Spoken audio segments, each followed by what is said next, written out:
Buenas tardes. Muchas gracias a todos por venir. Gracias también a Boboán por una memoria digna, por organizar este acto. Y también, por supuesto, muchas gracias a las dos personas que van a protagonizar esta conversación, a Reyes Mate y a Yolanda Luz, por aceptar la invitación y estar hoy aquí. Como seguro podrán intuir, este no es un acto académico para hablar de la historia reciente del terrorismo. Esto es algo más. Como me decía Reyes hace unos días, lo que vamos a presenciar hoy aquí es un acto de memoria. Aquí hablaremos de algunas cuestiones que quizá aparentemente resulten privadas, que afectaron y afectan a la vida de uno de los invitados, de Yolanda Luz, pero al mismo tiempo esos episodios, la narración de esos episodios, la narración que él se atreve hoy a hacer aquí de todo eso, nos interpela a todos. Contarlos en primera persona no es solo exponer unos hechos, sino que también es exponerse a sí mismo, y esto tiene o debería tener efectos sobre todos nosotros. Nos tendría que exigir aprender del pasado para construir un futuro mejor.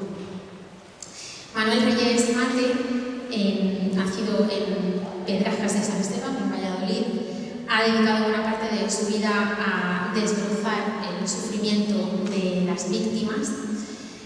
Es doctor en filosofía por la Universidad Autónoma de Madrid, también por la Universidad de Münster en Alemania. Impulsó la creación del Instituto de Filosofía del Consejo Superior de Investigaciones Científicas, el CSIC. Y por resumir su trayectoria en un titular, diría que cualquier estudio sobre la memoria, sobre el Holocausto, sobre la educación después de Auschwitz pasa necesariamente por su obra. Yolanda Luz nació en 1958 en Icía, una pequeña localidad guipuzcoana que pertenece al municipio de Deva. Nos va a contar algunos de los acontecimientos que marcaron su vida, que marcaron su adolescencia, quizá como hito el proceso de Burgos que tiene tan marcado, y también nos va a contar su vida después de todo lo que aquello desencadenó. Fue militante de Euskadiko Ezkerra, también ha militado en comisiones obreras, participó en movimientos cívicos, en Gesto por la Paz, en el Foro de Ermua, y se afilió al Partido Socialista en el año 2009. Ese juicio de Burgos que mencionaba tuvo ese proceso, como saben, ese proceso sumarísimo por el que se sentaron ante un tribunal militar los acusados de asesinar al inspector de la Brigada de Investigación Social, Benito Manzanas. Ese proceso, como digo, tuvo una consecuencia inesperada, al menos para el régimen franquista. Provocó una amplísima movilización social de apoyo a los encausados y también de simpatía a la organización terrorista ETA a la que pertenecía. Y esa consecuencia o ese efecto tuvo otro efecto inmediato: el aumento del número de miembros de ETA que entraron a formar parte de la organización en esos años y en los años siguientes. Es en esa época en la que Yolanda Luz entra a formar parte de la organización. Mi primera pregunta es: ¿cuál es tu primer recuerdo de ETA? Pues como bien has dicho, el primer recuerdo significativo fue el Consejo de Guerra de Burgos. Yo tenía 12 años. Pero para mí, yo creo que fue como una revelación. Y fue una fuerza telúrica de estos que vienen del suelo. Yo, 12 años, mi familia no era nacionalista, no era. Mi abuelo, con el que vivía, había estado en la guerra con Franco, con los nacionales. Yo, hasta entonces, claro, con 12 años no tenía conciencia política ninguna, era un chaval religioso, que me gustaban las historias bíblicas, bueno, teníamos doctrinas todos los días, éramos una sociedad donde mandaban los curas, básicamente. porque el mayor poder tenían los curas. Esto coincidió también con una crisis religiosa mía, que ya en despertar al sexo, nos convertimos en anticlericales con 12 años. Luego el tratamiento que se daba a estos temas por parte de los curas era vergonzoso. En fin, en mí coincidió la adolescencia, una crisis vital, religiosa, y luego pues, la fuerza, no sé, todavía se me pone la carne gallina con aquello. Yo creo que en aquel momento, ahora, visto desde ahora, yo estaba predestinado a ir a ETA desde ese momento, desde los 12 años, probablemente. Ese paso lo das con algunos amigos de tu infancia, de tu pueblo. Sí, el núcleo primero, pues fuimos 3 amigos íntimos, en la misma quintada, vecinos, muy cercanos. Muy pronto. Mis amigos empezaron a trabajar con 14 años, que es cuando se acababa la primaria, entonces era otro mundo. Yo pensaba explicar un poco cómo era aquel mundo, pero visto el público no hace falta explicar, supongo que todos vivieron aquel mundo. Yo en un esto rural pues, todavía quizá fuera más acentuado, pero bueno, todos conocemos cómo era la España de los 70, los seminarios llenos, que de un día a otro se vaciaron. Y bueno, he perdido un poco el hilo de mis amigos. Y nada, yo seguí estudiando un poco.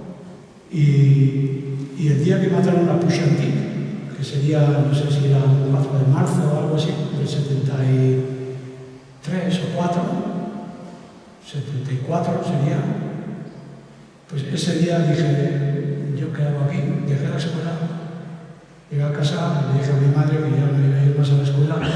Nosotros ya habíamos hablado, ya habíamos decidido buscar un contacto de alguna forma, que no era fácil, para nosotros no era fácil. Ya habíamos decidido entrarnos en ETA. A partir de ese momento o de ese día, ¿cómo cambia tu vida? Bueno, no cambia sustancialmente. De cara al exterior no cambia, porque nosotros hacíamos vida normal. Tú ten en cuenta que ETA, ahora sabemos muchas cosas de ETA, todos, pero entonces no, era un ente en el que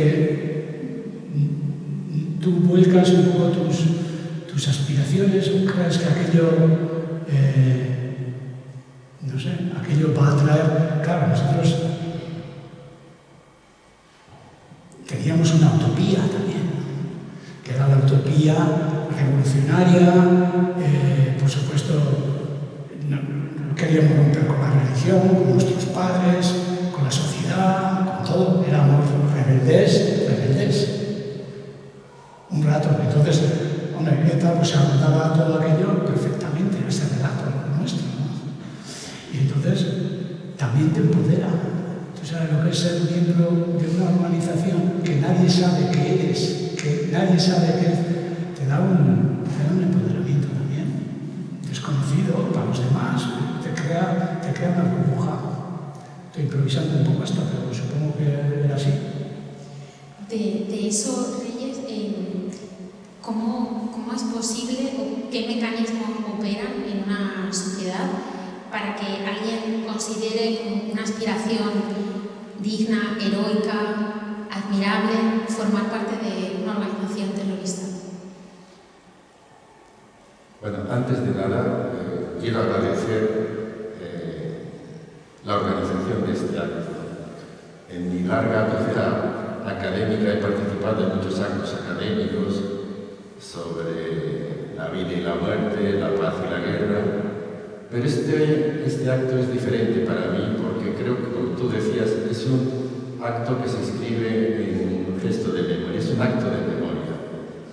Y la memoria tiene un punto, digamos, de exigencia moral.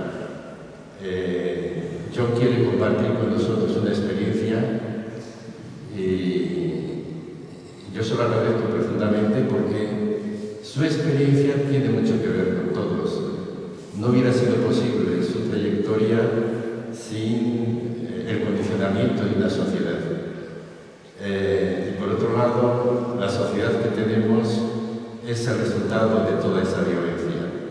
Entonces, tener la oportunidad con él de reflexionar sobre ese pasado, que tiene un punto doloroso para él, evidentemente, pero que si lo reflexionamos juntos puede ser fecundo, porque puede ayudar a crear conciencia y condiciones para que no se repita y para que el futuro sea mejor que lo que ha sido, incluso que lo que es el presente.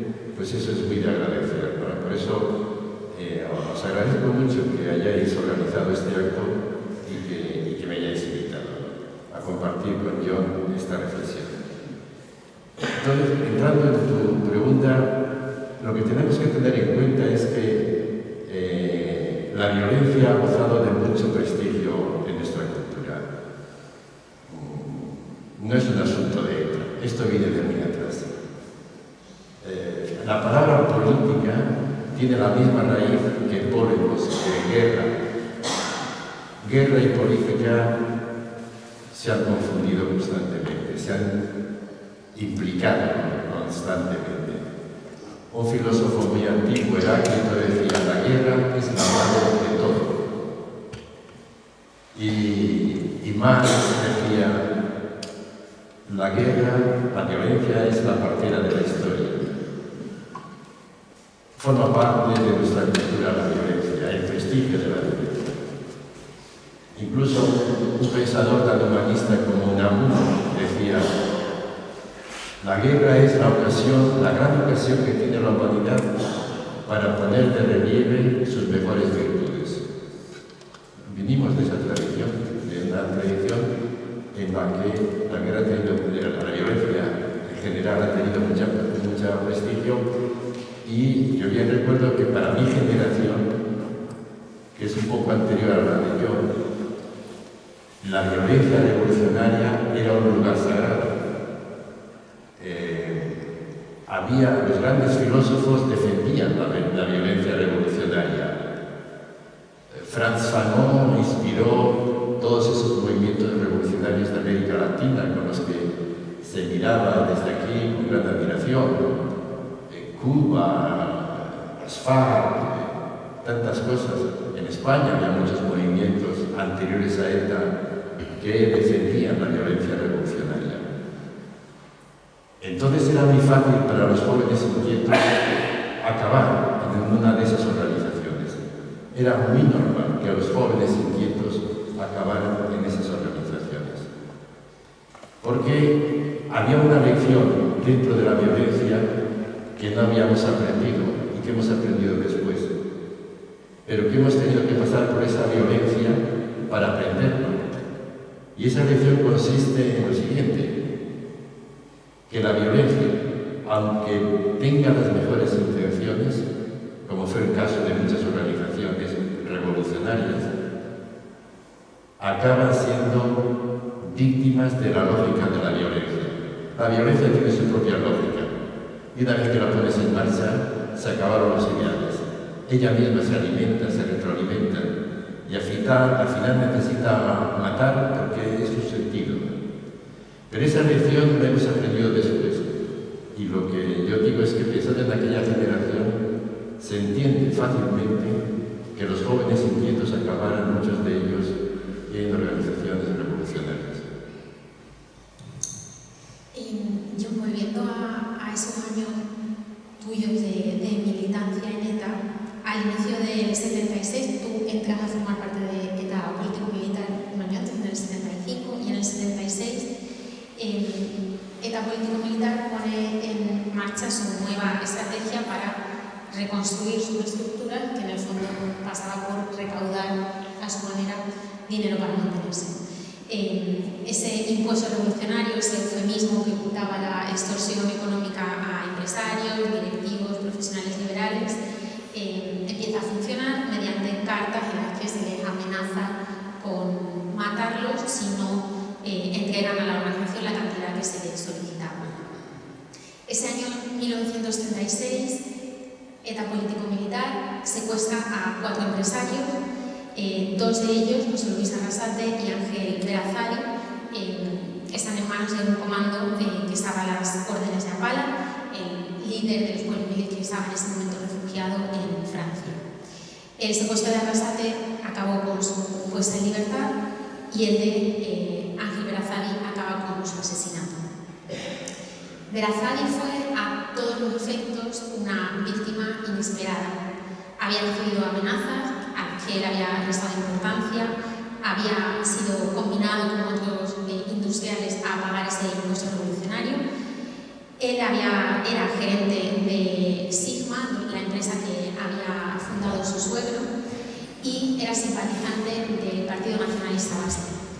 Había fomentado, había ayudado a crear ikastolas en Elgoibar, en Zarauz, en San Sebastián. Era presidente de un club de fútbol en Zarauz. En fin, que en esa particular diana de enemigos del pueblo vasco, Berazari no terminaba de encajar y, sin embargo, fue secuestrado. ¿Por qué Berazari? ¿Por qué lo elegiste? Bueno, la elección fue aleatoria. Yo trabajaba en Elgoibar y bueno, la cuestión fue que como tú bien dices, nosotros no habíamos tenido mucha preparación militar ni nada por el estilo, pero nos llamaron una semana de vacaciones, estuvimos una semana ahí, nos hicieron unos cursillos, esto, lo otro y tal, cuando nos plantearon de que la organización le hacía falta dinero, una organización nueva y tal. Y entonces nosotros nos pusimos manos a la obra con las informaciones más cercanas que nosotros teníamos. En el caso de Ángel Berazari, nosotros desconocíamos su historial, a él no le conocíamos de nada. Simplemente sabíamos que era el gerente de Sigma, que era una empresa grande entonces, de alrededor de 1.000 trabajadores. Estaban en aquel momento, además, estaban en algún periodo de huelga, fue un periodo de muchísimas huelgas sobre temas laborales, esto, lo otro. Entonces, nosotros, la información que teníamos era, sabíamos dónde comía habitualmente, habíamos hecho alguna vigilancia básica. Entonces, pues dijimos, oye, pues este. Y nada, pues ya planeamos cómo secuestrarle, que fue interrumpiendo a la entrada de la autopista, cuando nosotros nos cruzamos delante, teníamos un coche por detrás que impedía que entrara gente y tal. Bueno, pues ya teníamos pensado cómo hacerlo y lo hicimos y ya está.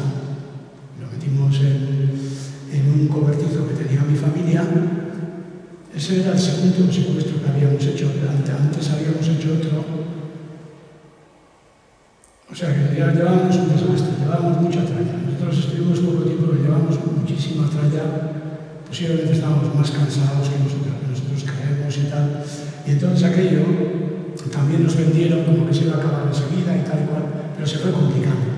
Ya la policía empezaba a poner cada vez más trabas para que aquello fuera alargándose en el tiempo, para que ellos tuvieran tiempo para investigar, para que fuera más difícil para nosotros. Y así fue, y así se desarrolló un poco pues toda la trama del secuestro. Cuando, con el paso del tiempo, los que estuvisteis implicados habéis contado cómo fueron aquellos 20 días, si no me equivoco, una de las cosas que más llaman la atención es que en ese tiempo vosotros entabláis una cierta relación con Ángel Berazari.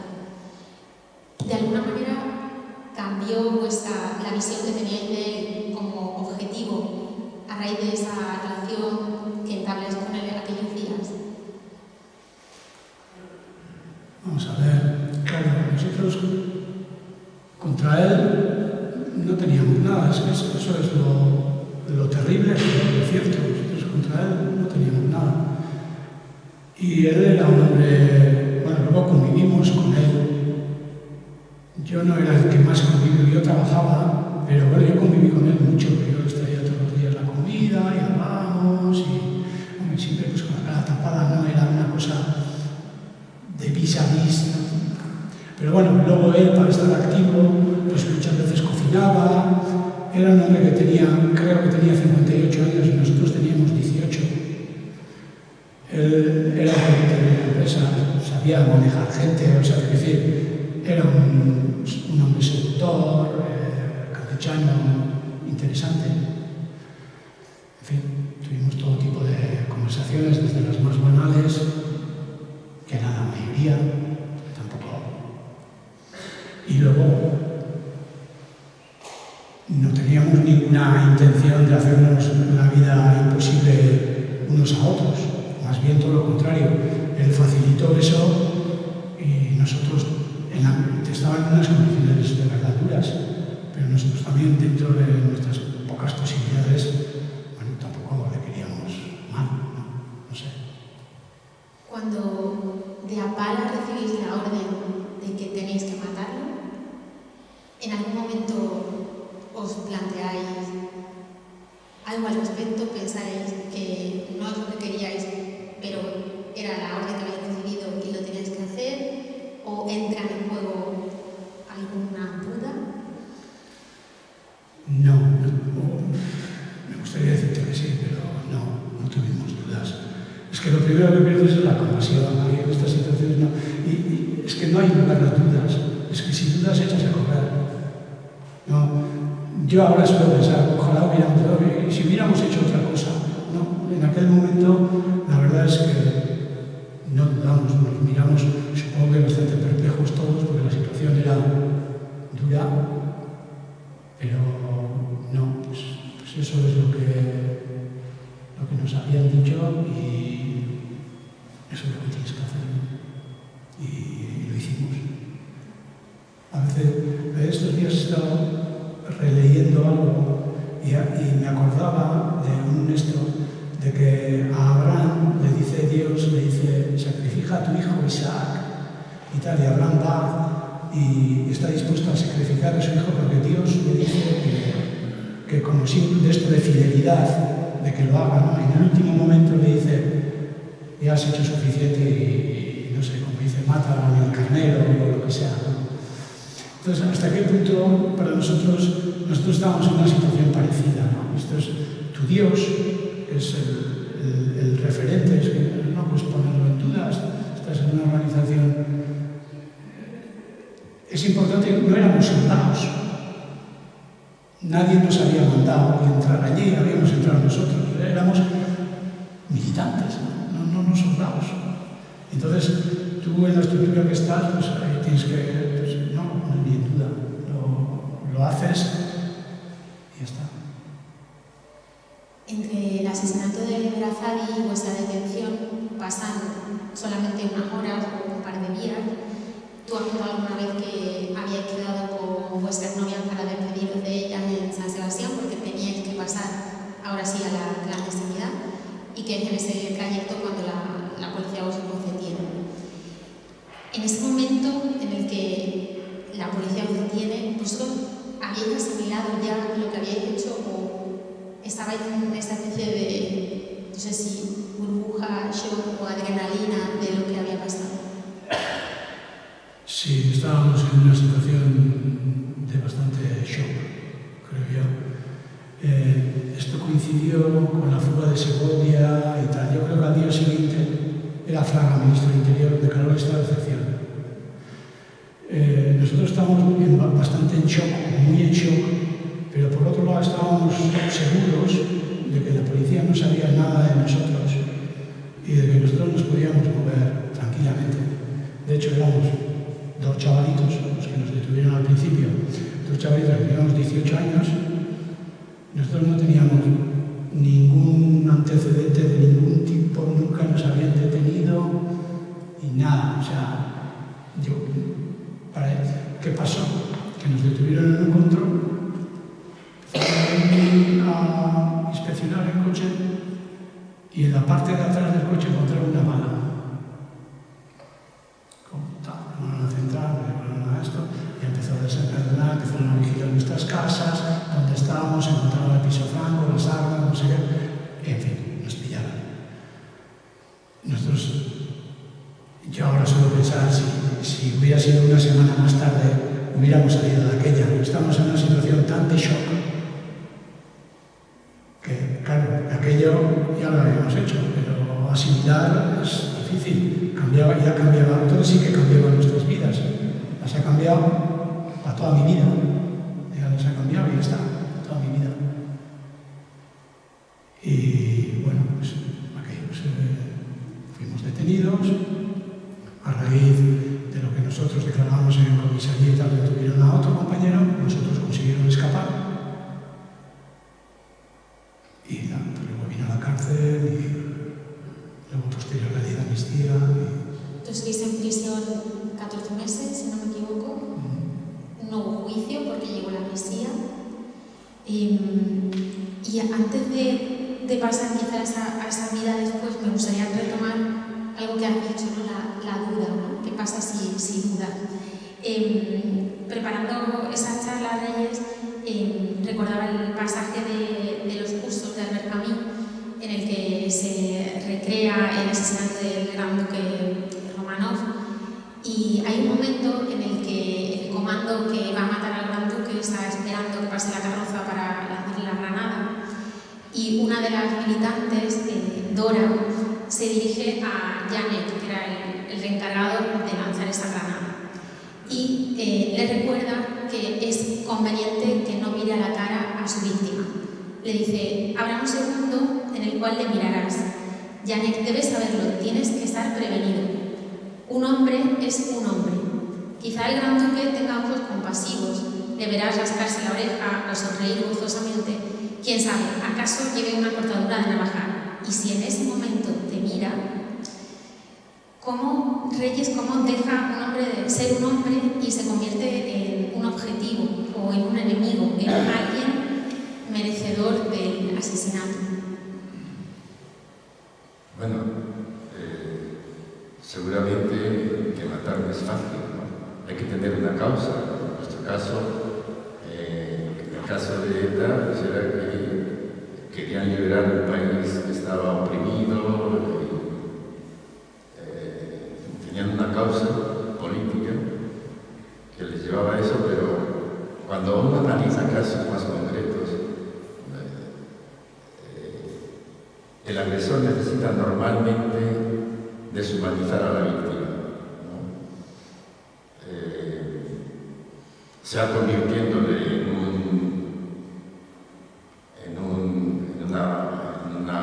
miembro de una potencia opresora, colonizadora, o, como cuenta, por ejemplo, Dostoyevsky en esa novela tan interesante para ver la evolución de alguien que mata, como es Crimen y Castigo.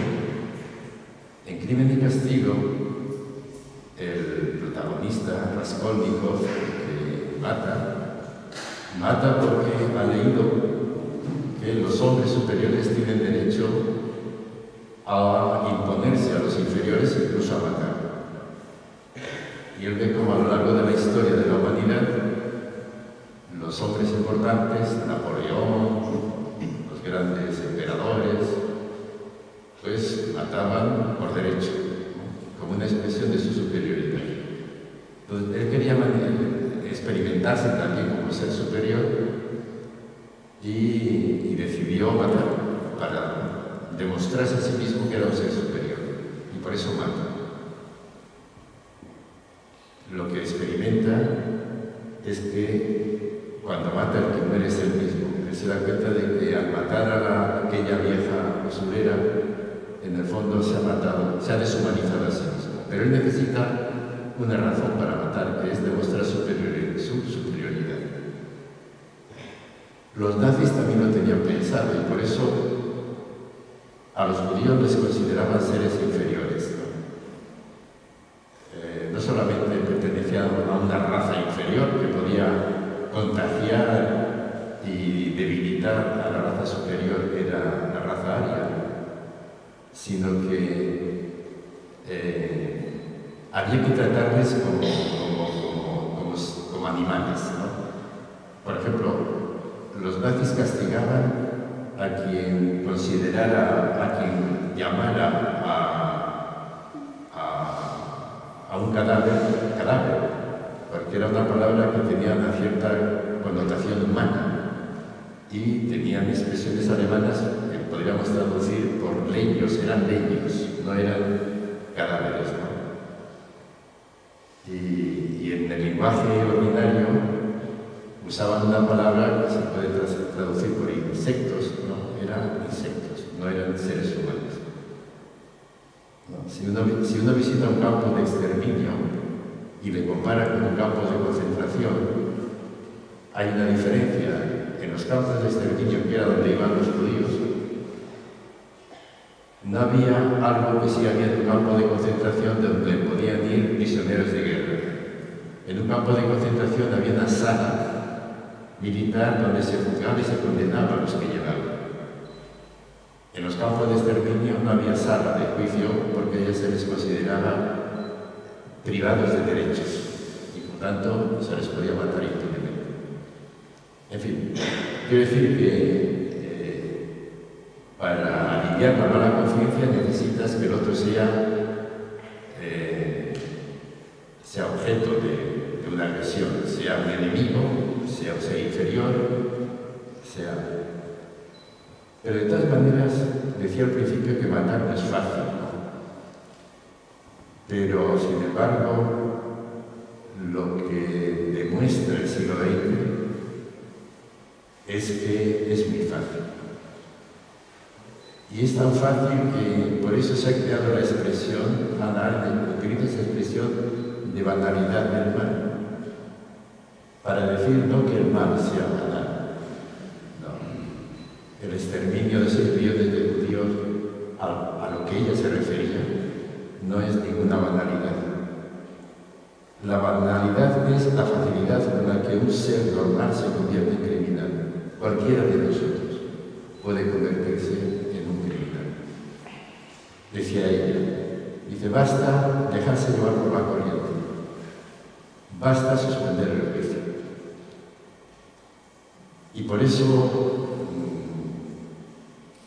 hay que tentarse la ropa al hablar de estas cosas, ¿no? Primo Levi, que fue una víctima, un superviviente y una víctima del fascismo, del nazismo, se negaba a juzgar a sus carceleros, porque decía, ¿qué hubiera hecho yo en su lugar? Entonces, digo, matar no es fácil, pero el concepto de banalidad del mal nos lleva a pensar que es muy fácil cruzar la frontera. Precisamente con esa idea de que cualquiera podría hacerlo, también llegó a esa conclusión una periodista, es la Venka Dragovic, que escribió un libro que se llama No matarían ni una mosca, criminales de guerra en el banquillo. Ella disecciona a los criminales de guerra de la guerra de Yugoslavia que fueron juzgados en el Tribunal de la Haya y se plantea eso, ¿no? Y ella dice, si creemos que los verdugos son monstruos es porque deseamos crear la mayor distancia posible entre ellos y nosotros, excluirlos, dice, de humanidad. En el fondo, ese razonamiento tiene o contiene un silogismo. La gente normal no podría haber hecho lo que hicieron esos monstruos. Nosotros somos gente normal y por tanto no podemos cometer esos crímenes. Pero en cuanto nos acercamos a las personas reales que cometieron tales crímenes, vemos que el silogismo no funciona. En el caso de los miembros, nos cuesta aceptar como sociedad que son gente normal, que podríamos haber sido nosotros. Sí, yo creo que eso lo tenemos que tener en cuenta. Yo tengo un amigo que es dramaturgo, Juan Mayorga, que es uno de los grandes dramaturgos españoles, y tiene una obra sobre un campo de concentración. Y él me decía, no busco que el espectador se identifique con la víctima, que eso es muy fácil, sino que se pregunte qué le une al victimario. ¿Cuánto tiene él, digamos, de autoritario, de dominador, de agresor? Precisamente qué es lo que lleva al que en escena mata. Entonces, sí, lo cómodo es tomar distancias. Lo difícil es preguntarse por lo que nos une a la agresión. Yo me gustaría que habláramos casi en un bloque final de eso que empezamos en tu última respuesta, de la vida después, ¿no? Tú estás en prisión, llega el año 77, llega la amnistía, es una segunda oportunidad para vosotros, un borrón y cuenta nueva. Tú en ese momento te habías desvinculado ya de la político-militar a nivel organizativo, te habías desvinculado a nivel de ideas, habías empezado ya a plantearte de manera crítica lo que habías hecho o todavía no. ¿Cómo es ese proceso? Bueno, estuve 14 meses en la cárcel, que fueron 14 meses felices en mi vida. Yo aproveché el tiempo allí, hablé con mucha gente, leí mucho. Me empezaron a saltar algunas dudas. Nosotros ya, incluso la misma organización, no condena, no sé cómo fue exactamente, reconoce el error del acto del asesinato de Berazadi. Y nosotros también empezamos a dar una evolución, todo el grupo. Seguíamos apoyando la lucha armada, le llamábamos así, pero ya hablábamos de una lucha más pedagógica, en fin, ya empezábamos a mirar. Luego, con la ley de amnistía, pues como ya hemos dicho, fue para mí, para todos nosotros, fue una segunda oportunidad. Borrón y cuenta nueva no, porque eso en la vida no pasa, pero bueno, una segunda oportunidad sí nos dio. Empezamos a dudar, porque llegó la democracia, llegaron las primeras elecciones generales, nosotros que hablábamos en nombre del pueblo, nosotros nos presentamos como Euskadi Ezkerra, sacamos un diputado, que encima casi, claro, fue un pequeño éxito, pero no dejamos, éramos una fuerza residual. Entonces ya te empiezas a hablar. Y luego nosotros de democracia no sabíamos nada. Nosotros éramos antifranquistas, que al final lo que hicimos es reproducir lo que estábamos combatiendo, que eso es lo que pasa muchas veces. O sea, reproduces los mismos males o mayores que los que pretendes erradicar. Eso hicimos, ¿no? Y entonces pues empezamos un poco a aprender lo que era la democracia. Yo no lo sabía. Y bueno, pues la democracia es como empezar a hacer deporte. Al principio tienes agujetas por todos lados, tienes que ir todos los días poco a poco, entonces pues te asaltan dudas, das un paso para adelante, dos para atrás, en fin. Contestando a tu pregunta, en el otro sentido, yo seguí siendo militante de Euskadi Ezkerra, pero seguía apoyando. Yo consideraba que los polimilis eran de mi equipo, diríamos. Entonces, pues teníamos muchos debates, aquello tardó, pero en el año 81 ya los polimilis se disolvieron y yo di ya ahí acabada mi responsabilidad, porque yo considero que siempre me he sentido responsable primero, de todos los crímenes que cometimos los peones, de todos, y luego me he sentido también responsable de todos los que han convertido, los que vinieron después, o sea, los milis, porque no supimos o no pudimos parar el monstruo que nosotros mismos habíamos creado. Luego pasamos años pues, combatiendo, pero no de un día a otro. Nosotros el año 81 dejamos la lucha armada por una cuestión, en principio, operativa, táctica, porque veíamos que el santuario francés se acababa, que la democracia se estaba consolidando, que para que se consolidara la democracia, la lucha armada ya era un impedimento. De hecho, creo que un mes antes de la desaparición de los polimilis fue el golpe de Estado del 23F, porque ahora nos hemos olvidado, pero la democracia era muy frágil, podía haberse vuelto para atrás. Estuvimos en Butrís,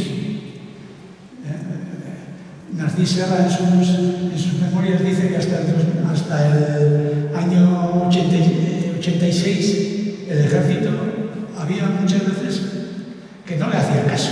Él era ministro de Defensa. Entonces ya empezamos a ver que ETA suponía incluso un impedimento. Hasta entonces pensábamos que era un acelerador de las condiciones, pero ya después de la aprobación del estatuto y tal, ya empezamos a mirar. Y ya, yo creo que después del pacto de Ajuria y tal, yo ya vi que, porque siempre dice, bueno, ya pararán. Y luego hay otra cosa también que yo creo que a mí me ayudó, porque si hubiéramos parado todos el año 82, 81, pues igual no hubiera, y dices, bueno, pues hasta donde he llegado yo está bien. Porque esa es otra de las constantes muy curiosas en la historia de ETA. Incluso Arnaldo Otegi dice, en el último comunicado, dice, no debió pasar, y dice, debió acabar un poco antes. Y yo creo que nosotros también tuvimos esta sensación, debimos acabar un poco antes. Y estos días leía una entrevista que le habían hecho a un amigo, a Josué Colo, que decía, debimos acabar después de lo de Carrera. Entonces,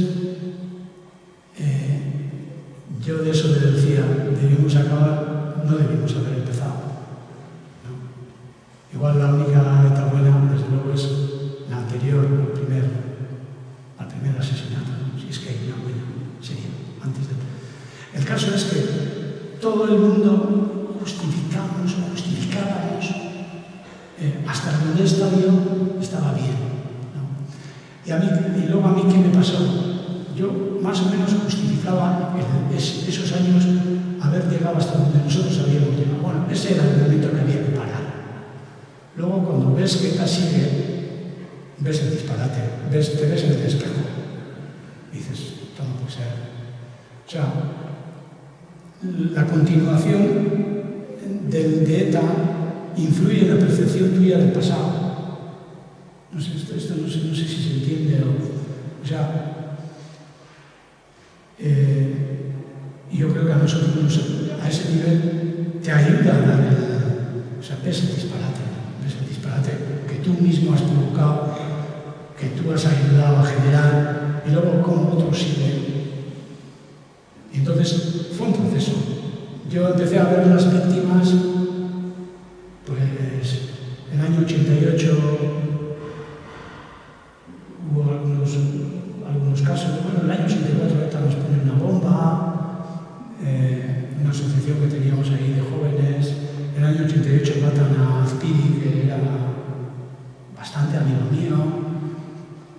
Empiezas a decir, aquí hay mucho dolor. Empezamos a ver el dolor de los demás, porque tú ves el tuyo, pero el de los demás no ves.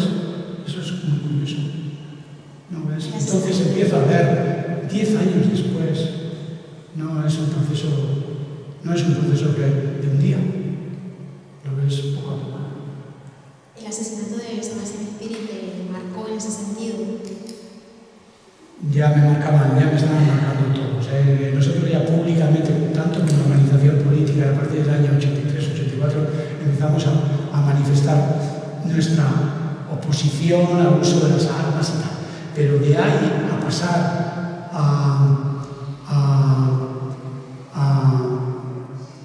a ver el uso a reconocer a las víctimas, a reconocer el daño que estábamos haciendo, pues fue un poco posterior, fue poco a poco. Hombre, lo de Azpiri, sí, y bueno, y es que muchos, ¿qué te voy a decir? Muchos. Conocía a muchos, porque luego nuestra violencia eran en nuestros pueblos. Y entonces empiezas a ver de forma diferente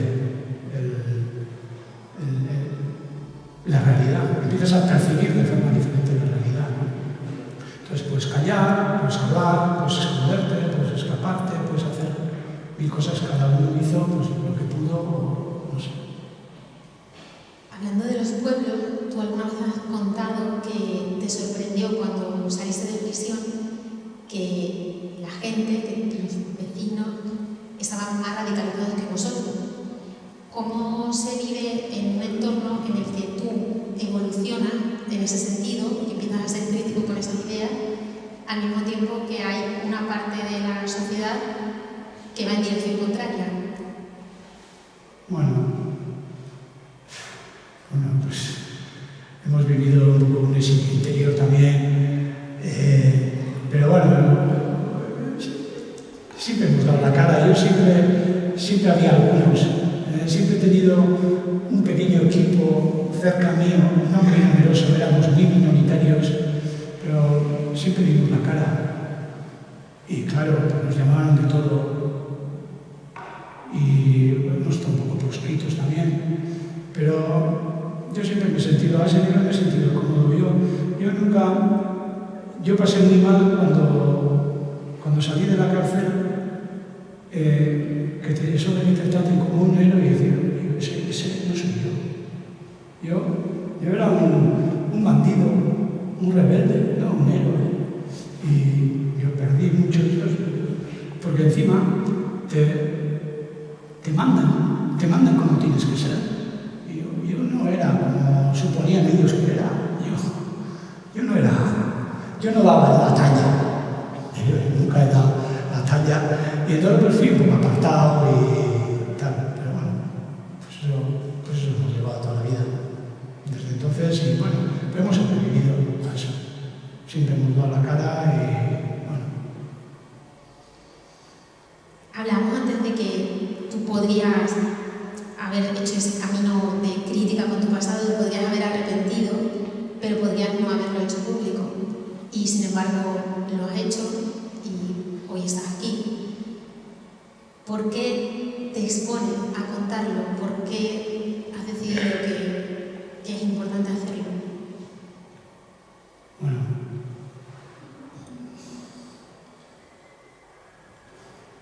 hombre, pues lo que está en mis manos. Para reparar primero, por contar la verdad, o por lo menos mi verdad, y luego porque ahora hay pie a contar este tipo de cosas. Esto, en mi familia, o mis amigos, en mi entorno laboral, hace muchos años que lo he hecho. He sido muy criticado también por hacerlo, claro, porque casi desde el primer día pues, nos tachaban de traidores o lo que sea, pero bueno, pues es lo que estamos pensando. Yo siempre he defendido lo que estaba pensando. Porque ahora hay una explosión de los temas de memoria, porque hasta ahora tampoco podías ir a ningún lado a contar esto, nadie te requería para ello. No sé, yo supongo que es a raíz de una entrevista que hice con Sistiaga y tal, en el que de pronto me llaman, oye, vente aquí, hoy una entrevista y tal.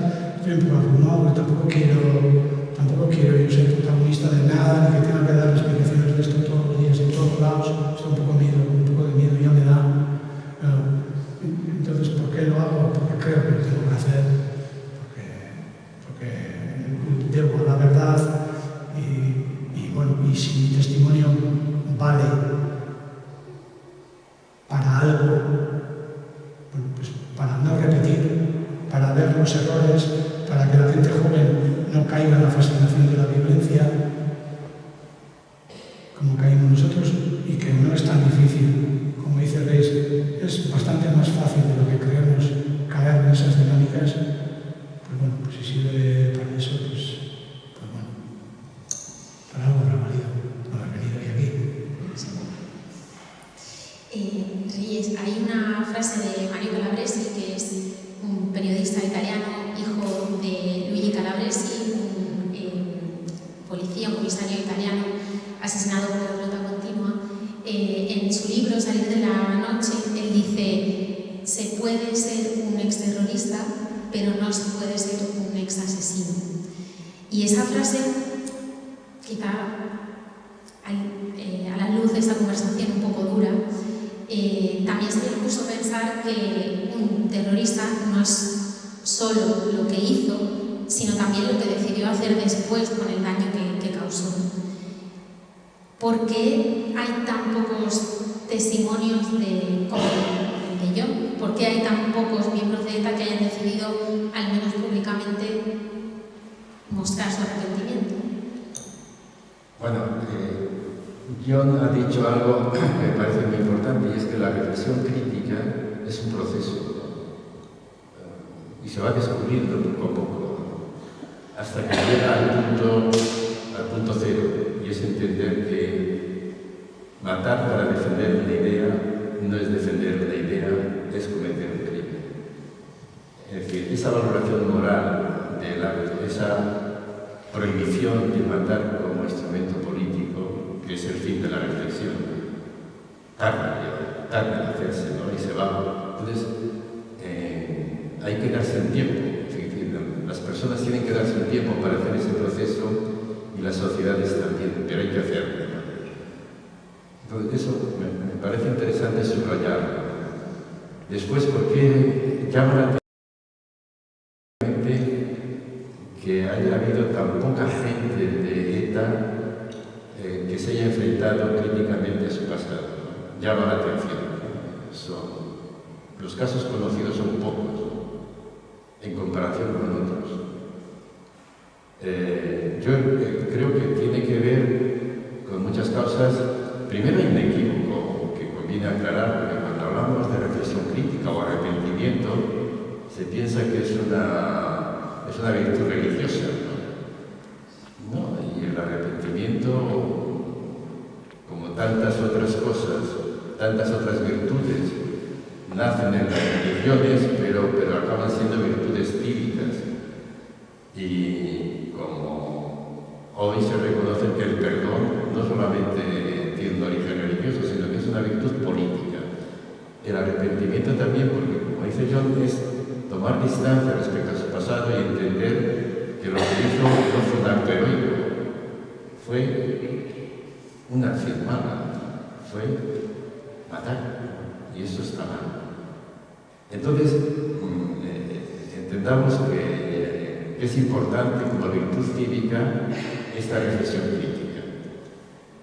Pero no es fácil hacerlo, en primer lugar porque yo creo que el que la comete no solamente hace daño al otro, sino a sí mismo. Sí, yo creo que mueren muchas cosas cuando se matan, mueren muchas cosas.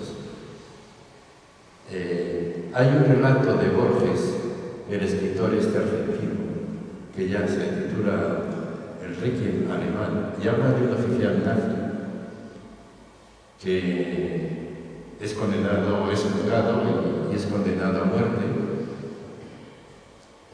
por haber cometido muchos asesinatos, y va a ser ahorcado a la mañana siguiente. Y por la noche anterior, él repasa su vida y está contento con su historia. Piensa que ha estado a la altura de las circunstancias. Él quería ser un buen alfil al servicio de Hitler y lo hizo. Fue coherente, estuvo a su disposición, hizo lo que quería. Pero en su extraordinario palmarés, digamos, hay un punto negro. En su hoja de servicio tiene un punto negro. Dice, y es un día, una noche en la que, juzgando y condenando a mansalva, apareció allí delante un anciano, era poeta, respiraba bondad por todos los sitios, se llamaba Jerusalén. Dice, y estuve a punto de perdonarle la vida. Eso lo entiende como una mácula, como una mancha, pero me sobrepuse y le mandé matar. Dice, y ahora que voy a morir yo, dice, me pregunto si el bueno de Jerusalén entendió por qué lo hice. Dice, lo hice, dice el nazi, porque yo tenía que matar la compasión que empezaba a renacer en mí. Es decir, es una forma de expresar el precio de la muerte, ¿no? Entonces, sobreponerse a eso, recuperar esa humanidad perdida, supone un esfuerzo que uno tiene que hacer, como dice yo, arropado, acompañado. Y lo que pasa en el País Vasco, yo creo, es que los entornos de los condenados no les favorece. O sea, más bien les retrotrae, ¿no? Y en vez de hacerles un servicio, lo que les hacen es una triste gracia. Es que todo el conjunto tiene que hacer, porque estamos poniendo, y se pone el foco en el victimario, pero el victimario tiene un entorno político, claro, y entonces si el entorno no lo hace, o sea, el individuo como individuo, aparte que se tiene que enfrentar a su propio desastre, tiene que enfrentarse a su comunidad también. Es que debería hacer la comunidad, son los políticos, son los funcionarios, son la gente de bien de este país, que una parte ha apoyado eso. Entonces, todo ese conjunto tiene que hacer una transición a ese nivel, ¿no? O sea, no el victimario solo. Si yo lo he conseguido es porque era un pequeño entorno, pero tenía un entorno que me han ayudado. Y luego unos líderes, que yo creo que también es importante, nosotros tuvimos unos líderes, pues Mario, yo qué sé, Andrés y tal, que se opusieron incluso a las mayorías internas. O sea, porque es un líder, por definición, es una persona que lleva a un grupo o a un sitio que solos igual no llegan, o tardan más en llegar. Yo creo que nosotros tuvimos una gran suerte de tener estos líderes que nos encauzaron. Bueno, fue un proceso, ¿no? Cosa que el mundo de Ribatas Unamis, desde mi punto de vista, no han tenido ningún liderazgo, siempre se iba imponiendo el más radical, siempre se imponía el más radical, y siempre han ido a remolque, y ahora están en un proceso de, dicen por la boca abajo, por lo que dijeron, no debió ocurrir, como si hubiera sido un accidente meteorológico, y bueno, y ya no lo van a decir más, ya está, ya lo dijimos una vez, en fin. Todo ese entorno tiene que ayudar. Algunos tenemos a ese nivel, no sé cómo, no sé si es presionar la palabra, pero esa tensión no la tenemos que bajar. Estaría bien que lo hicieran los actores que provocaron, participaron en eso, que no lo dejen a la siguiente generación, pero ya no tenemos mucho tiempo, tienen que hacer ya, y no veo pisos, la verdad. Me parece un poco como los franquistas se adaptaron a la democracia, bueno, pues así un poco, pues dijeron, bueno, vale, ya somos todos demócratas, bueno, con la dictadura nos parece mal, en fin, dijeron un día, pero como sin creértelo demasiado, y estos me parece que están haciendo una cosa similar, ¿no? Están asimilándose a la democracia, un poco como es, no sé la palabra, en fin, difuminando, en fin, asociándose con otros partidos y tal y cual. Ahora no sabes dónde están, porque están en Bildu, y en Bildu hay gente que estuvo en contra de ETA también y tal, entonces se están como escondiendo, pero cuidado, porque si no haces el duelo, si no haces cualquier día, vuelve a brotar el monstruo. Eso. Sí, apuntando en esto, que me parece muy importante, y es, claro, la sociedad vasca se ha adormecido un poco y está esperando que se pase página sin más, ¿no? Y eso es un error por una razón, porque es que esa sociedad salió malherida de la experiencia. Es decir, esa sociedad se envileció, ¿no? Comentábamos antes, a mí, del libro Patria, lo que me llamó la atención es el envilecimiento de la sociedad en su conjunto, ¿no? La cantidad de traidores, de chivatos, de cobardes, de miedos, una sociedad realmente envilecida. Esa sociedad tiene que sanarse, y no se sana con la pasividad, dejando que el tiempo pase, ¿no? Eso ni la sana ella, ni ayuda tampoco a los presos. Por eso yo creo que ahí hay que poner el acento en ese aspecto, ¿no? El aspecto de la responsabilidad de la sociedad vasca, que tiene un problema adquirido y además que no ayuda precisamente a que haya más presos que se enfrenten críticamente a su pasado, que es lo que les sanaría en el fondo. Pero además de eso hay otro aspecto, ¿no? Señalábamos eso, que no es fácil dar el paso, porque hace falta un entorno que te ayude, y ese entorno no se da, pero también yo creo que falta otra cosa, yo echo de menos otra cosa, y es, más allá del grupo que acompañó a ETA y que la arropó, el conjunto de la sociedad tiene que hacer ver que es importante recuperar a los victimarios, que son importantes para la sociedad, que la sociedad les espera, porque sin ellos no podemos superar el pasado. Es decir, si piensas un futuro con ese cáncer ahí sin resolver, el futuro no va a ser muy distinto. Entonces, hay que dar importancia a esa espera. La sociedad tiene que dar importancia a la recuperación del victimario que les espera. Les espera no como eran, sino precisamente como deberían ser para que el futuro sea diferente. Y yo creo que no se mandan estos mensajes tampoco suficientemente claros, ¿no? Entonces es importante eso, ¿no? Es importante el grupo que arrope a cada uno, pero también el conjunto de la sociedad que espere a todos, porque uno que comete un crimen no es un criminal. Uno que comete un crimen no es un criminal. Es alguien que ha cometido un crimen y puede cambiar y puede convertirse en una persona positiva y enriquecedora. Entonces, eso es lo que yo creo que también es importante decir. Yo creo que les pasa también al mundo del nacionalismo radical. Ahora mismo están un poco en la teoría del empate. Antes pensaban que iban a ganar, pero ahora no hablan de perder, es el empate. Los demás también hicieron.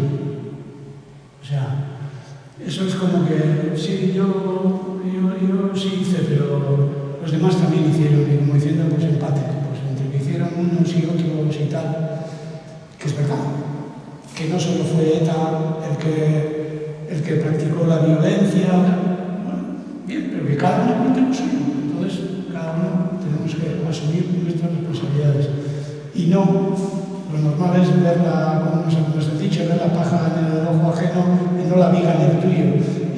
Eso pasa, y eso les está pasando. Pero muchas veces yo quiero pensar, porque yo algunas veces, no muchas veces en balde, porque yo he intentado muchas veces, pero siempre se escuda que el Estado también ha hecho no sé qué, las torturas, no sé qué, tal, se escudan en un montón de cosas para no verse ellos mismos. Y una última pregunta, Reyes. ¿Qué sucede si ese proceso que tendrían que hacer los victimarios de manera concreta, pero el resto de la sociedad también? ¿Qué ocurre si ese proceso no sucede? ¿Habrá personas irrecuperables para la sociedad postviolenta? Y como sociedad, ¿qué hacemos?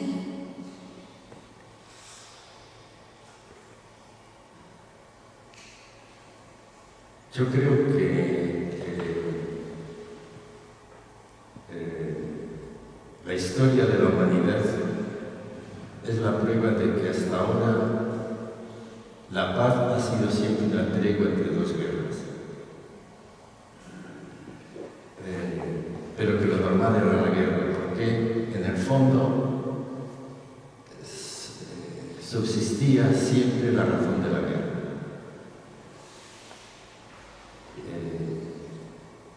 La razón el problema de la paz, el desafío de construir una democracia mejor, el desafío de que el futuro no sea más de lo mismo y por tanto esta situación en la que nos encontramos no sea tener una tregua entre una violencia pasada y otra que pueda venir, la posibilidad de superar ese destino histórico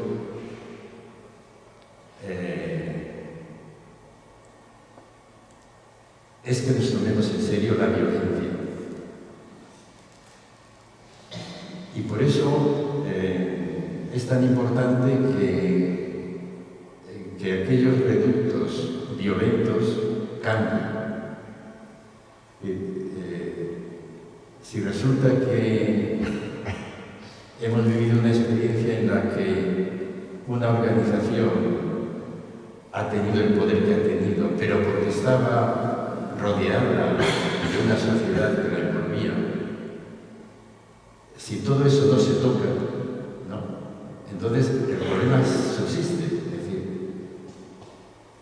si basta dejar de matar para que nada ocurra, ¿qué impide volver a matar si basta dejar de matar para que...? Entonces, es muy importante recuperar para la sociedad a ese aspecto, a esa parte resistente. Es tan importante, yo creo, no perder de vista a los victimarios, porque yo creo que la sociedad tiene una respuesta que es insuficiente al victimario. La respuesta es el castigo, la pena, la cárcel. Pero eso no basta. Lo que necesita la sociedad es recuperarla. Por eso, si no recuperamos, o sea, nos interesa recuperar al victimario para que el futuro sea diferente, ¿no? Eso sería mi respuesta a tu pregunta. Creo que tenemos 5 o 10 minutos para preguntas. Sí.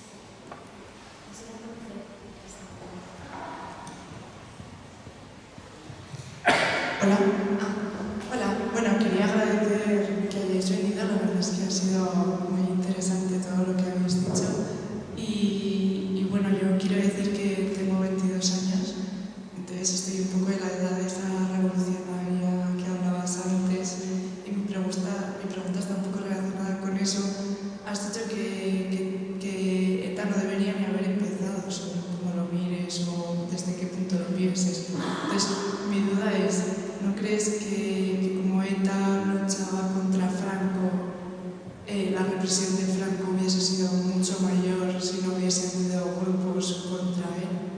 No sé si me explico. Sí, es que te escucho un poco regular aquí, pero repito la pregunta si me equivoco. Su pregunta es, haciendo alusión a lo que tú decías, de que ETA no debería haber existido nunca o no debería haber empezado a matar. Su pregunta es, en el contexto de la dictadura... Sí, ahora.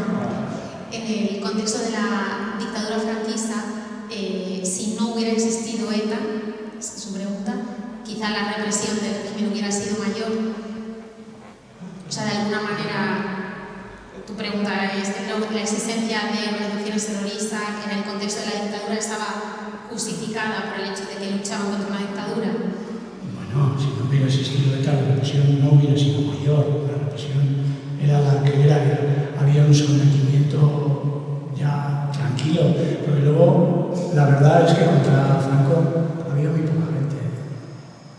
Con Franco la gente venía de Donosti y los partidos de pelota se llenaban, el antifranquismo no era tan fuerte, si no, no hubiera muerto Franco en la cama. Franco murió en la cama, entre otras cosas, porque la gente, mis padres, por ejemplo, vamos, que eran algunos agricultores, bueno, pues el desarrollismo, la gente vivía cada vez mejor.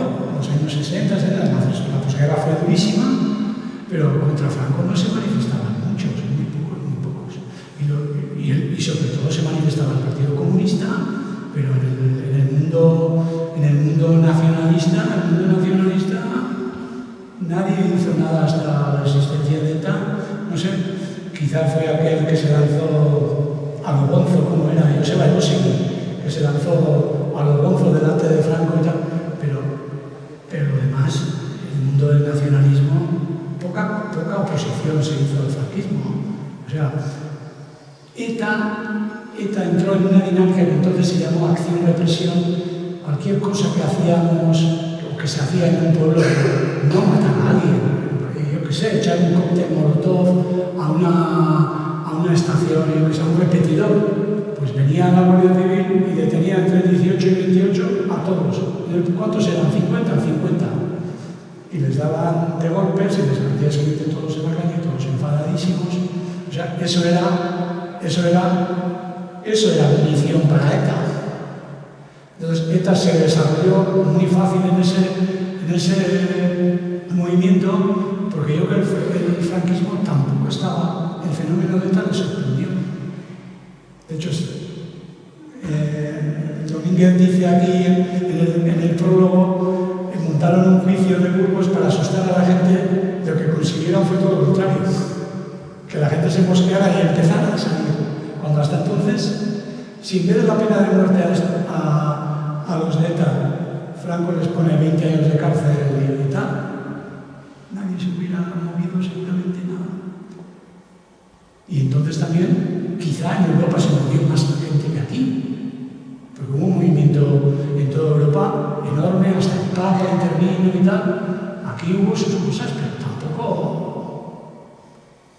Recogiendo tu pregunta, Reyes, desde el punto de vista filosófico, ¿se puede justificar la violencia si el fin que persiguen los que la ejercen es bueno? ¿O lo consideran bueno? Mira, hubo un tiempo en el que se hablaba de la guerra justa.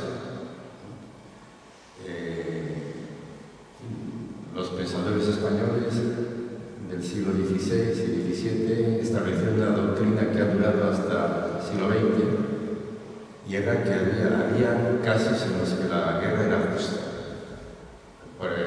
Y se ponían algunas condiciones, ¿no? En primer lugar, que la declarara la autoridad competente, no un grupo por su cuenta. Tenía que ser el responsable de la comunidad, la autoridad competente. En segundo lugar, que la causa fuera justa. En tercer lugar, que los daños que provocaba la guerra fueran menores que los que impedían, lógicamente. Y finalmente, que hubiera proporción entre los fines y los medios. Es decir, que no utilizaran bombas atómicas, por ejemplo, para doblegar al enemigo. Hoy ya no se habla de guerra justa. Es decir, hemos hecho la experiencia de que la violencia se retroalimenta, ¿no? Y entonces se ha suprimido ese concepto. Ya no hay guerras justas. Se entiende que todas las guerras son injustas.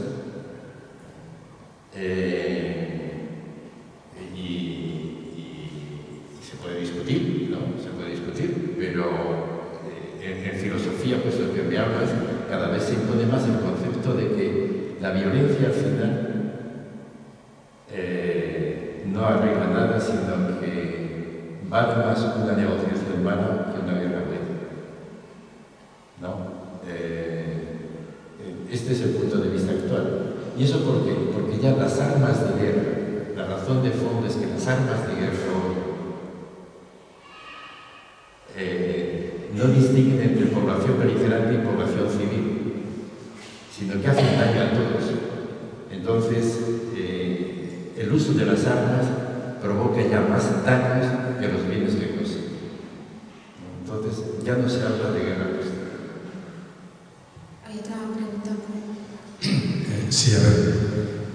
En la propia pregunta de mi compañera de fila y en algún comentario que ha hecho Jonathan Andaluz, creo que has dicho como todo el que ha practicado la violencia, todo el que ha estado al lado de los victimarios, cree que ha sido correcta hasta que la ha dejado de hacer, hasta un momento determinado. Y creo que has marcado una frontera ética perfecta, que no es lo mismo el hasta aquí estuvo bien o desde aquí estuvo mal, que el decir nunca debió haber empezado. Eso me parece muy interesante. para enganchar con la pregunta de la compañera que dice si la dictadura de Franco hubiera durado más o hubiera durado menos, con un criterio de utilidad que hemos conocido en la sociedad.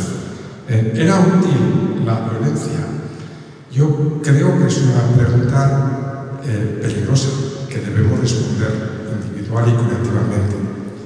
Y creo que ha apuntado en su última intervención Reyes Mate en esa línea, ¿no? Creo que hay que ir más al campo de la legitimidad de la violencia ilegítima, sea revolucionaria o sea reaccionaria, porque en el arco temporal de la memoria de la mayoría que estamos en esta sala hemos conocido los estertores de la violencia lejana que venía del 36 y del franquismo en Navarra, pero también hemos vivido hasta hace 4 días la violencia ilegítima de ETA y alguna otra, fundamentalmente la violencia ilegítima de ETA. Y ahí hay un campo de victimarios intelectuales. Creo que ha sido importante el decir que hay que integrar a los victimarios como si habláramos de los victimarios distintos. Pero detrás de la violencia ilegítima, revolucionaria o reaccionaria, hay una construcción intelectual. La tuvo el franquismo con Carl Schmitt, el nazi, y todos aquí, había algún navarro metido en la comisión con Salvador Suñer, estaba en Aizpún Santa Fe, uno de los que estaba en aquella cosa de darle soporte intelectual, y también hay soporte intelectual a lo que ha sido ETA, y a eso dice Reyes Mate de que la sociedad vasca o vasco-navarra debemos reaccionar. A ver, hay una parte de la sociedad vasco-navarra, no los victimarios, no es que haya pocos exetarras que se comporten como Jon Aldalu, al que por cierto, como miembro de esta comunidad, creo que tiene muchísimo valor lo que estás haciendo todos estos años. Te lo agradezco como ciudadano, como persona de verdad. Creo que es muy importante. Pero no solo son los victimarios directos, no. Los victimarios directos tienen unos actores intelectuales que han pisado moqueta, que la siguen pisando, y tienen unos compañeros que acompañan intelectualmente y que hoy creen que entonces era legítimo. Era legítimo hasta el día que encambó, hasta que el 4 de mayo de 2018 decidieron terminar. De tal manera que hasta el 3 de mayo estaba bien y luego estuvo mal. Por lo tanto, no es una cuestión de toda la sociedad vasco-navarra, porque una gran parte de esta sociedad una gran parte, la mayoría ya hemos dicho que no a esa violencia y a las otras ilegítimas. No, aquí hay una parte de la sociedad que, por cierto, crece electoralmente, que cree que fue legítima mientras duró aquella violencia. Por lo tanto, la introspección que tenemos que hacer es más amplia, no es solo con los victimarios, sino lo pongo a vuestra consideración, es con aquellos autores intelectuales que siguen creyendo que esa legitimidad hoy recoge el testigo con otra estrategia, con otra táctica. Esto lo hemos visto en la violencia lejana, también hicieron algo, no mencionaban claro, ¿no? En la transición, el posfranquismo, y también ha sucedido con el post-ETA. Legitimar una ETA buena hasta un momento determinado y de ahí cogemos el testigo. Ojo, porque este debate sí lo tenemos en la sociedad, porque puede haber nuevas generaciones que acaben creyendo que es útil utilizar la violencia ilegítima por razones revolucionarias o reaccionarias, porque de todo hay. No sé si hay, terminamos ya, alguna última pregunta. Sí, quería decir una cosa sobre todo a Reyes Mate, ¿no? Él hablaba de incorporar a todas esas personas a la sociedad, me parece, estoy de acuerdo, sobre todo para no dejar esa lacra a la siguiente generación o a las siguientes generaciones, ¿no? Que a mí me parece que muchos están con la visión bastante retorcida desaparecido, no sé cómo decirlo. Pero eso requiere, bueno, se ha hablado de la visión crítica del pasado, que es fundamental y que es un proceso. Y eso lleva a un duelo que me imagino que tiene que ser durísimo. Entonces, me pregunto el cómo esa integración social, cómo podemos la sociedad, no sé, facilitar la realización de esa visión crítica, de ese duelo, de ese, no sé, y reducir el pudor que supongo que tiene que producir el reconocer, vamos, fui un calamidad, como se quiera decir, ¿no? Me pregunto el cómo. O sea, el objetivo está claro y además lo comparto totalmente, pero en ese cómo, y también hilando con lo que decía él, claro, habría que deslegitimar y a ver, derribar el ideario que ha sustentado todo eso, ¿no? Que no está del todo derribado. Bueno, no sé, son reflexiones. Gracias. No sé si han escuchado. Su pregunta es cómo puede contribuir la sociedad a recuperar a los victimarios y cómo habría que deslegitimar las ideas que estaban detrás de su acción. Sí. ¿Cómo? Desde luego, claro, para recuperarles, ellos tienen que cambiar, efectivamente. Tienen que llegar a ese punto al que llegaba yo cuando, en el fondo, con sus palabras venía a decir esto, que entender que matar para defender una idea no es defender una ideología, es cometer un crimen. Ese es el punto de partida. Final, ese es el punto final. Ese es el punto final. Bueno, pero ese es el punto a partir del cual podemos hablar de recuperar. Esa convicción tiene que tener, ese cambio tiene que operarse en el victimario. Pero también es importante a la hora de ponerlo en práctica que la sociedad entienda que son importantes, porque normalmente el mensaje que se les manda, el mensaje que tenemos, es de que no se cuenta con ellos. O que se pudran en la cárcel, o que si sale, una vez que han cumplido la pena, que no moleste. Pero no se les valora, no pensamos que sean valiosos para el futuro, ¿no? Son más bien un material de desecho. Y eso me parece muy discutible, ¿no?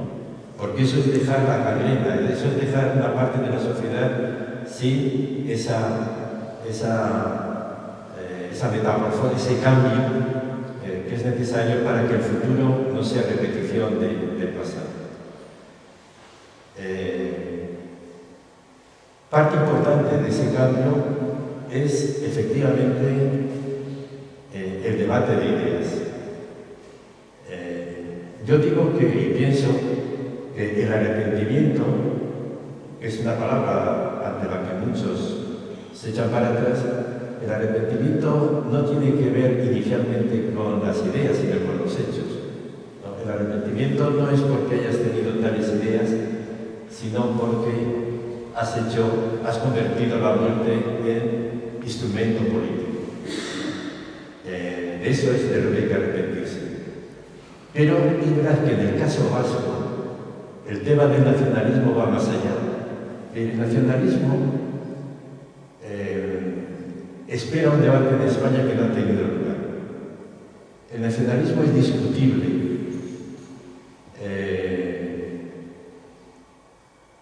Es discutible no porque lleve implícito a la exclusión. El nacionalista en el fondo considera que el otro, aunque forme parte de la comunidad, no es de los nuestros, ¿no? El problema del nacionalismo ha traducido la exclusión en exterminio. Es decir, sabemos que hemos hecho la experiencia de que el nacionalismo, dejado a su aire, si se despliega conforme a su propia dinámica, no lleva a la exclusión del otro, lleva a su exterminio. Y eso es lo que se ha puesto en evidencia con la experiencia del nazismo. El nazismo es inexplicable sin el nacionalismo. Y eso también se ha puesto a prueba también en el siglo XX, en la guerra de los Balcanes. El nacionalismo no solo excluye, o sea, Europa ya ha hecho la experiencia de que el nacionalismo no solo excluye, sino que si se dan determinadas circunstancias, extermina al otro. Y eso no lo tenemos que tomar muy en serio. Y ese debate, que en muchos sitios está teniendo lugar, no tiene lugar en España. No se puede debatir del nacionalismo como de una idea política más.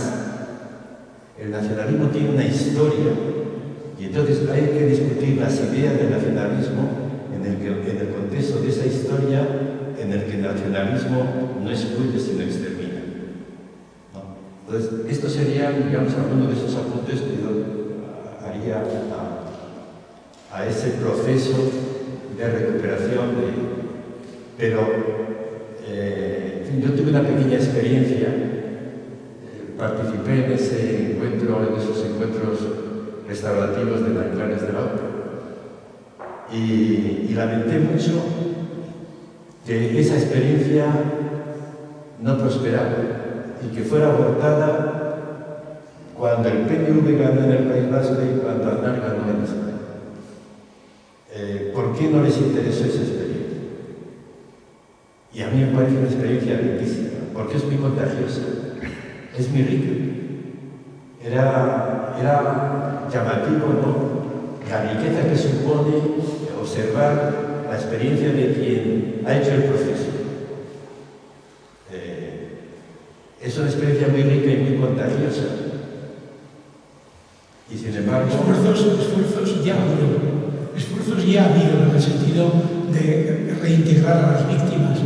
Yo creo que hemos tenido un sistema que no les ha... Ellos hablan a veces de venganza, pero yo creo que el sistema ha sido bastante benévolo y siempre se les ha dejado una salida y por ejemplo esa experiencia fue muy positiva. Yo no sé si sigue en marcha o no se puede poner en marcha o procesos parecidos, creo que hay. Hay gente arrepentida que están arrepentidos todavía que están en la cárcel. Y de hecho también hay muchas medidas de tercer grado, a gente que, o sea, es decir, no se les está tampoco machacando. Usted decía antes de que la cárcel, pero algo punitivo tiene que haber. Pero por otro lado, creo que nuestro sistema, si comparas con un americano o el francés o el alemán, que desconozco, no conozco en profundidad, el nuestro posibilita la reinserción más que ningún otro. Y encima yo creo que la sociedad ha hecho muchos esfuerzos. Ya hemos comentado la amnistía.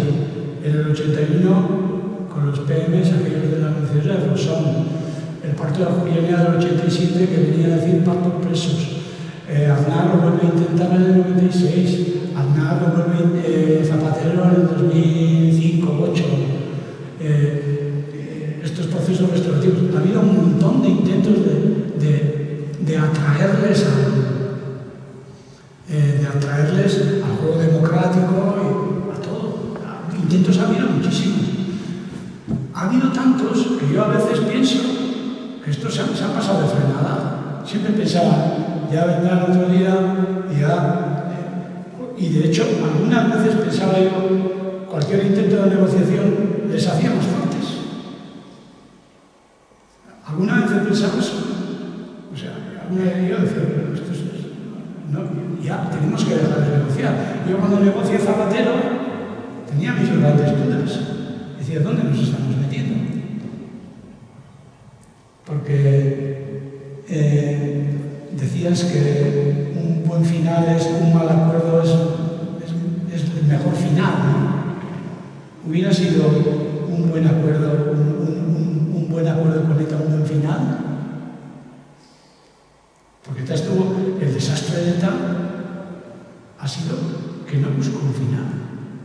Es que yo no sé cómo la gente sigue votando a los líderes y están en el Parlamento, en los pasillos y en el poder, y sus presos 20 años más en la cárcel. Estos son los líderes. ¿Qué es esto?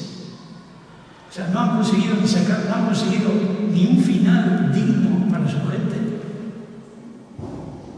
Porque estaríamos hablando de todo esto si hubiera habido un final negociado, por ejemplo, de ETA, con los términos que queramos, de aceptación del juego democrático, lo que sea, pero que hubiera habido un acuerdo final, seguramente hubiera cambiado este relato. Nos quedan 5 minutos. ¿Hay alguna pregunta más? Un poco rápido, por favor. Dejando aparte lo que estamos hablando, que me ha parecido formidable, me gustaría que Reyes, si me puedes contestar, ¿hasta qué grado la violencia puede ser buena cuando hay mucha opresión, cuando hay mucho castigo, cuando hay una falta de libertad estatal, que es lo que puede pasar en parte del mundo, ¿no? Cómo están los pueblos y viendo lo de Gaza ya ni te cuento, ¿no? Yo, que de vez en cuando me hierve la sangre, menos mal que no tengo todo el poder de las armas, porque destruiría seguramente a todo el gobierno israelí, a todos los mandos militares, y si te empiezas a pasar, pues no sé. Entonces, ¿hay un grado de violencia que se pueda aceptar cuando un pueblo es masacrado, como está siendo el pueblo de Gaza? ¿O nunca hay que llegar a la violencia y siempre llegar a negociaciones que avancen hacia entender los conflictos, intentar solucionarlos de forma civilizada? Si os parece, escuchamos la segunda pregunta también y las reproduzco las dos a la vez porque aquí se escucha regular. Gracias. Buenas tardes.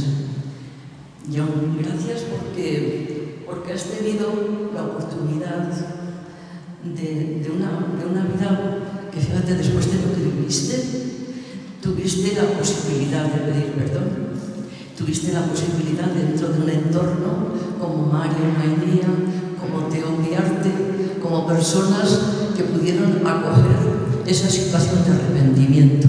Y efectivamente es muy duro lo que has vivido. Y pocas personas, que he conocido otras que estuvieron en ETA, sin embargo, no han tenido ese coraje, el de plantear que efectivamente mataron, que efectivamente fue algo que privilegió su vida y que se arrepienten y les cambia la vida por completo. Es un trayecto distinto al que han vivido otras muchas personas.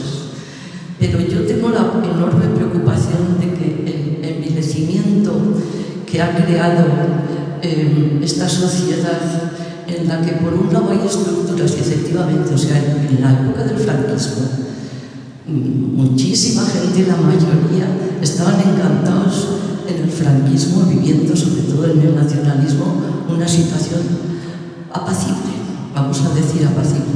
Yo militaba en el Partido Comunista y luego me acogió Mario Leguía y milité en el partido de Euskal Herria y conocí a muchas de las personas que tú has conocido.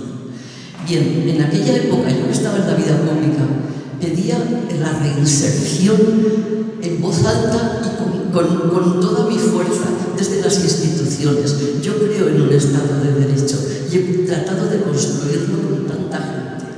Me parece tan importante que en este momento esa situación de reinserción, pero la real, porque yo estoy viendo ahora personas en tercer grado que sin embargo están viviendo una situación en la que todavía enaltecen la violencia.